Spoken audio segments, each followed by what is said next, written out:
misalnya masalah dokter nggak boleh jadi influencer gitu ya. Nah itu sebenarnya dari tahun 2020 udah ada peraturannya. Jadi dari fatwa Majelis Kode Etik Kedokteran Indonesia itu tahun 2020 nomor 022 itu udah diatur, dikasih tahu gitu. Kenapa begitu? Karena gini, menurut mereka kan di sumpah dokter itu kan belum ada aturan sumpah dokter kalau dokter itu masalah jadi influencer, bikin konten, nggak ada kan di sumpah dokter. Dulu emang nggak ada yang kayak begini gitu kan. Nah makanya diatur melalui fatwa Majelis Kode Etik Kedokteran. Kenapa begitu? Karena menurut kita gini, menurut dokter itu gini, profesi dokter itu mempunyai otoritas ya. Otoritas itu jadi maksudnya mempunyai dampak atau pengaruh yang lumayan kepada masyarakat. Jadi misalnya satu barang, satu obat yang belum ada uji klinis ya, begitu yang membawakan produk itu atau yang mempromosikan adalah seorang dokter, nah persepsi masyarakat itu takutnya akan berubah. Persepsi masyarakat itu dari yang tadinya belum ada uji klinisnya dianggap sudah ada uji klinisnya karena dokter yang ngomong, dan ternyata mereka menganggap ini akan mempunyai khasiat yang luar biasa nih. Jadi walaupun kadang-kadang makanya kemarin banyak yang bilang overclaim gitu kan. Nah, jadi itu karena dokter yang ngomong. Nah, tapi mesti harus dipertanggungjawabkan kan. Nah, sedangkan kita dokter sendiri, kalau kita memberikan informasi, kita misalnya mau ngomong atau membawakan seminar, walaupun obat itu produk itu ada uji klinisnya, itu informasi yang diberikan ke sesama kalangan dokter aja itu mesti informasi yang terukur, nggak bisa sembarangan. Nah, bayangkan kalau misalnya ini kita ngomong bebas ke semua orang, kemudian ke masyarakat yang dengan latar belakang edukasi yang beragam, otomatis akan persepsi yang timbul kan banyak gitu. Nah, itu yang dijaga. Nah, emang di situ dikatakan kalau misalnya dokter itu tidak boleh menjadi influencer dan tidak boleh mempromosikan produk kesehatan tertentu gitu. Nah, tapi diperbolehkan untuk iklan layanan masyarakat. Nah, untuk iklan layanan masyarakat itu batas-batasnya pasti sudah ditentukan, dan biasanya kalau ID yang mengajukan itu pun juga ID mengajukan untuk iklan layanan masyarakatnya. Jadi emang untuk dokter untuk tidak jadi influencer itu udah jelas, udah ada di fatwa Majelis Kode Etik Kedokteran. Nah, ini jadi rame lagi, viral lagi. Kenapa? Karena kan ribut-ribut nih, banyak dokter yang ribut, jadi melakukan investigasi sendiri segala macam. Itu sebenarnya kalau dalam rangka edukasi itu sah-sah aja, tapi tetap edukasi kan dengan cara yang baik dan benar, prosedurnya mesti baik dan benar gitu. Nah, kalau misalnya sembarangan cara-caranya otomatis akan merugikan salah satu pihak kan. Oke lah, nanti akan jadi rame. Nah, itu yang rekan-rekan dokter waktu itu di grup-grup itu pada ribut tuh. Maksudnya kenapa sih nggak ID itu waktu itu bertindak tegas sesuai dengan peraturannya gitu loh. Bertindak tegas menengahi, jadi nggak ada keributan lagi tuh. Dipanggil dokter A, dokter B yang bermasalah atau misalnya yang lagi masalah diselesaikan dengan baik-baik sesuai dengan kode etik kedokteran juga gitu.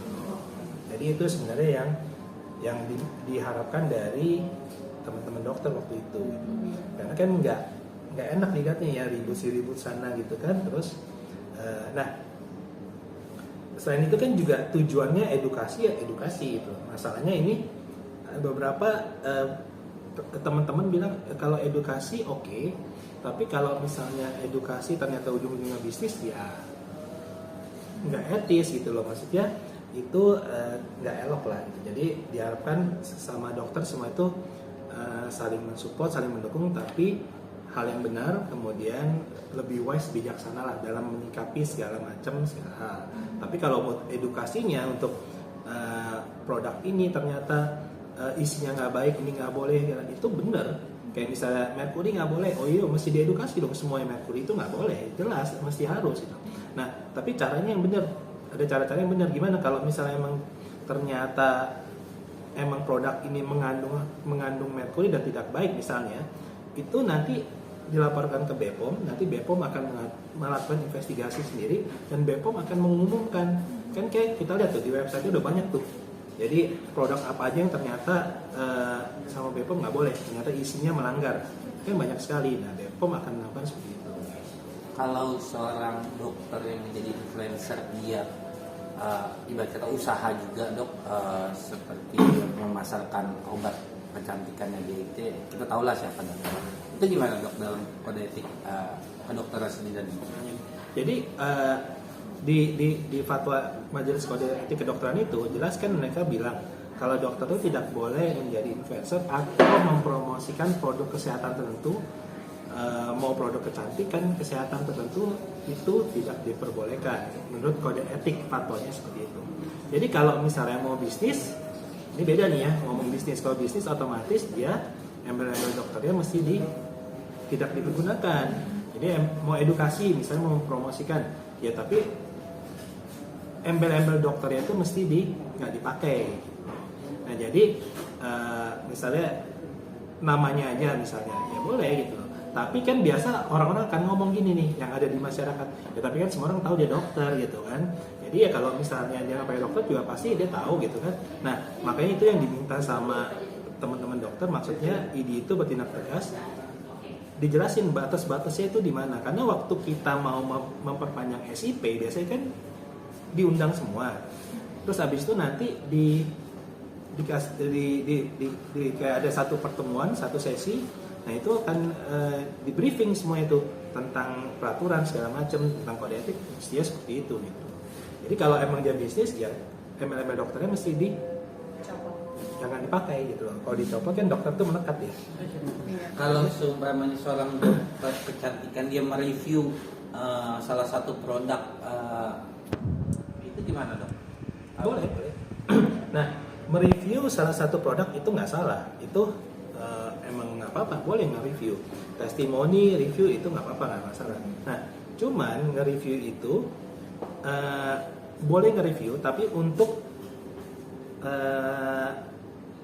menyerang atau menjelekkan, atau misalnya bukan menjelekkan sih istilahnya, kita membongkar suatu produk gitu ya, itu boleh tapi ada aturannya, ada kanalnya. Kanal itu gini, misalnya kayak kita review ya produk ini sekarang kita pakai misalnya. Kalau misalnya kita pakai, kita review, otomatis kita kan tahu hasilnya apa, responnya gimana, sensitivitas kulit kita semua tahu nih hasilnya. Nah kemudian dikeluarin lah misalnya, tapi saya udah cek nih ke lab, hasilnya seperti ini. Iya, dicek ke lab boleh hasilnya seperti ini, tapi dia ngeceknya secara pribadi, ya kan? Nah itu rentannya tuh gini. Kalau misalnya si dokter yang mereview itu ternyata punya brand sendiri, ya kan?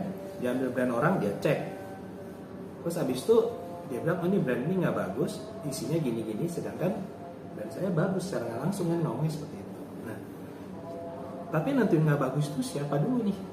Lab yang mana?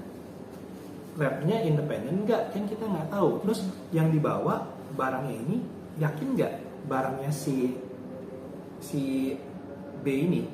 Kan bisa aja ditukar silakan, kita nggak tahu. Itu yang jadi polemik kan. Nah, makanya diharapkan gini, caranya gimana? Nge-review boleh. Begitu kamu menemukan, kamu cek lab sendiri, oh ternyata hasilnya produknya ini ada barang yang nggak berkenan nih, misalnya merkuri gitu ya. Lapor ke BPOM atau minta disertakan BPOM atau disertakan pihak yang berwenang, berwajib. Kita bawa barang ini bareng-bareng, dicek ke lab yang jangan yang independen lagi, cek ke labnya BPOM gitu. Nah, jadi kan itu bareng-bareng ada saksinya kalau ini produk bener produknya si B. Nah nanti BPOM akan ngecek tuh, yang berhak mengumumkan setahu saya itu nanti BPOM.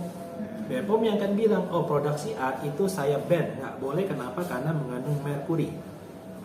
Jadi jelas yang bertanggung jawab kan BPOM, badan pengawasan, emang wewenang dia. Jadi kalau misalnya nanti lihat aja di website BPOM keluar tuh produk si A, ternyata oh ini nggak bener nih produknya. Nah jadi nggak bikin ribut. Kalau enggak, pasti dong yang satu bilang ini produk nggak bagus, yang punya produk akan bilang loh nggak mungkin, produk gue bener kok gitu. Jadi akan saling bantah-bantahan, jadi ribut, kemudian tapi gue periksa, ya tapi bener gak itu produk gue yang lo periksa, jangan udah campur, jadi rame kan gitu. Nah jadi kalau lebih bagus kalau misalnya emang produk itu nggak bagus, emang ternyata kamu review boleh nggak apa-apa, tapi nanti mesti jelas dulu. Jadi bawa ke pihak yang berwenang, berkompeten di bidangnya dia. Jadi begitu dia udah ngecek semua, oke, baru. Berarti secara nggak langsung seorang dokter boleh mereview tapi tidak boleh mengatakan suatu produk ini tidak bagus. Hanya yang boleh mengatakan hanya pihak BPOM aja, dok. Bukan tidak bagus, jadi nge-review boleh. Kan kalau testimoni nggak cuma dokter loh, siapapun boleh testimoni, nge-review itu boleh. Karena itu hak si konsumen ya. Jadi kalau misalnya kita nge-review, kita testimoni itu Oke. Jadi kalau kita nge-review, siapapun, nggak mesti dokter, siapapun boleh nge-review. Review itu boleh, testimoni boleh. Jadi misalnya saya pakai produk A, ternyata nggak cocok kalau muka saya, kok jadi nggak bagus, jadi merah, jadi beruntus, itu haknya si konsumen, dia testimoni. Dan testimoni itu bukannya berarti dia nyerang salah satu pihak, enggak, itu boleh, nge-review itu boleh. Nah, tapi untuk bilang produk itu nggak bagus, kan nggak bisa, karena si A pakai bagus, si B pakai bagus, kok saya pakai nggak bagus. Kan begitu kalau bilang ini produk nggak bagus loh, tapi saya pakai bagus, kan nggak bisa, karena setiap orang jenis kulitnya beda, masalahnya beda, sensitivitas kulitnya beda, ya kan.